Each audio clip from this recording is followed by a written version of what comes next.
Valentin Marie-Patricia, devoir numéro 4 de CSE, le socle commun de connaissances, de compétences et de culture.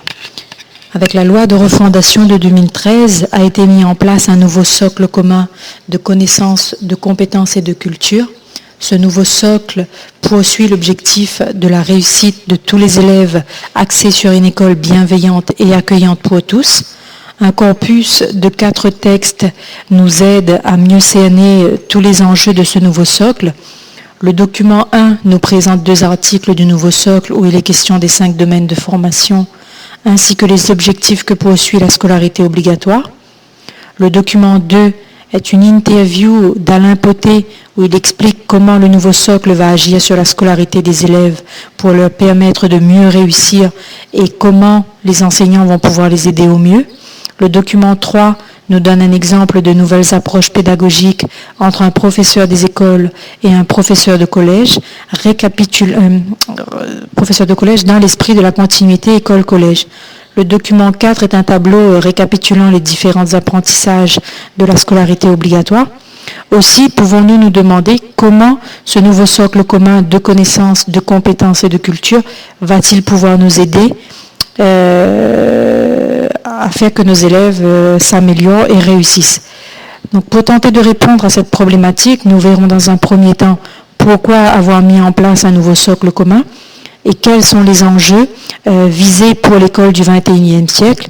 Puis, dans un deuxième temps, que va changer le nouveau socle pour les élèves et pour les enseignants. Et enfin, dans un troisième temps, comment rendre plus efficaces les actions d'accompagnement des élèves. Un nouveau socle, pourquoi un nouveau socle?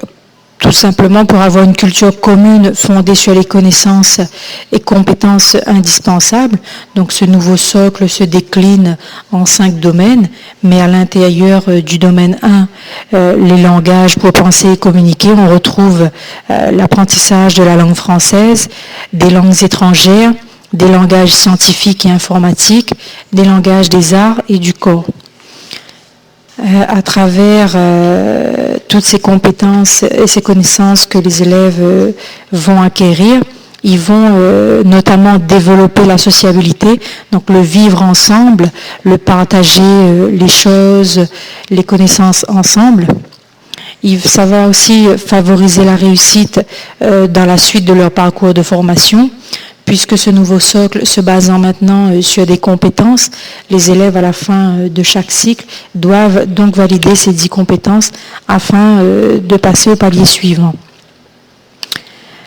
S'insérer dans la société, donc réussir leurs études, réussir à avoir les bases fondamentales pour pouvoir réussir sereinement dans le futur.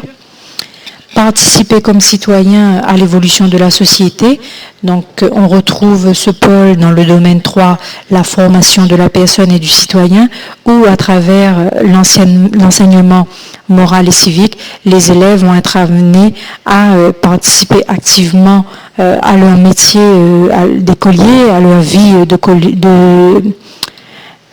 d'élève et à participer dans notre société en étant un citoyen avec des valeurs, avec des principes que leur inculquera ce domaine de formation qu'est la formation de la personne et du citoyen. S'épanouir personnellement, puisque l'élève, à travers ses apprentissages, va pouvoir mener à bien des projets personnels autant que des projets d'école. Donc il va s'épanouir à travers le travail d'équipe qu'il fera en commun avec ses camarades. Ensuite, quels sont les enjeux visés pour l'école du XXIe siècle? Donc l'enjeu, c'est de construire les compétences des fondamentaux, mais pas au détriment des autres compétences. Notamment les compétences dans chaque domaine. L'ambition du socle, c'est la réussite de 100% des élèves.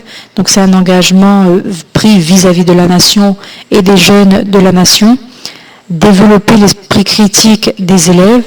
Donc cet esprit critique va être développé à travers le domaine du socle, les méthodes et outils pour apprendre, donc apprendre à apprendre. Cela va développer l'esprit critique des élèves. Ils vont apprendre à travailler avec des méthodes qu'on va leur donner ou qu'ils vont construire eux-mêmes. Les enjeux aussi, c'est d'humaniser les savoirs, donner plus de sens au savoir, assurer aussi la continuité école-collège. Donc ces enjeux visés pour l'école du XXIe siècle, ce sont des grands chantiers qu'on amorce, on va dire, avec ce nouveau socle, puisque on a l'ambition avec ce socle de faire réussir 100% de nos élèves.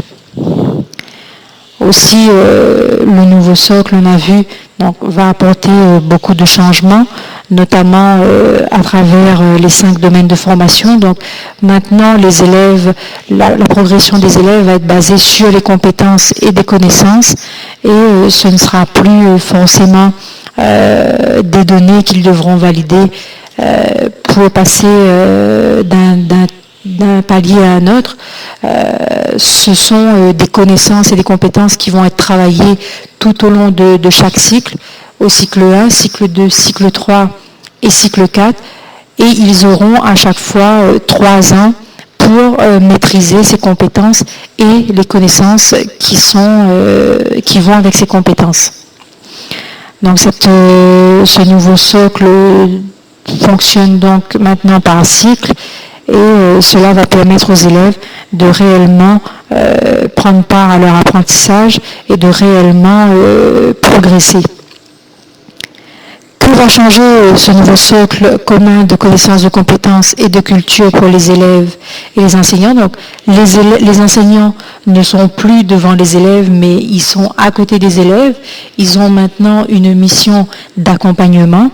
Ils vont guider les élèves dans leurs apprentissages, et ils ne vont plus être devant les élèves à formaliser un cours où les élèves ne prendront pas tous part à ce qui sera dit, à ce qui sera fait.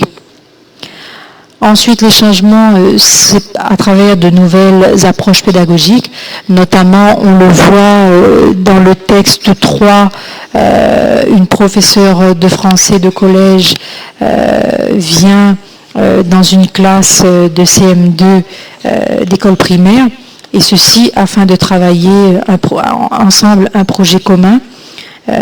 Ce projet traite de la préhistoire, de l'origine de l'espèce humaine.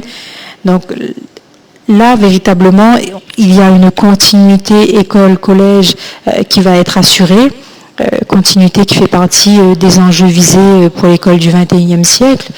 Et ce professeur va ensuite retrouver ses élèves de CM2 pour quelques-uns dans sa classe de 6e. Donc les élèves arrivant nouvellement dans un collège où avant ils avaient dans l'école qu'un seul intervenant, vont avoir plusieurs intervenants en fonction du nombre de disciplines qu'ils vont avoir. Donc le fait de retrouver ce professeur au collège va créer le lien avec l'école primaire.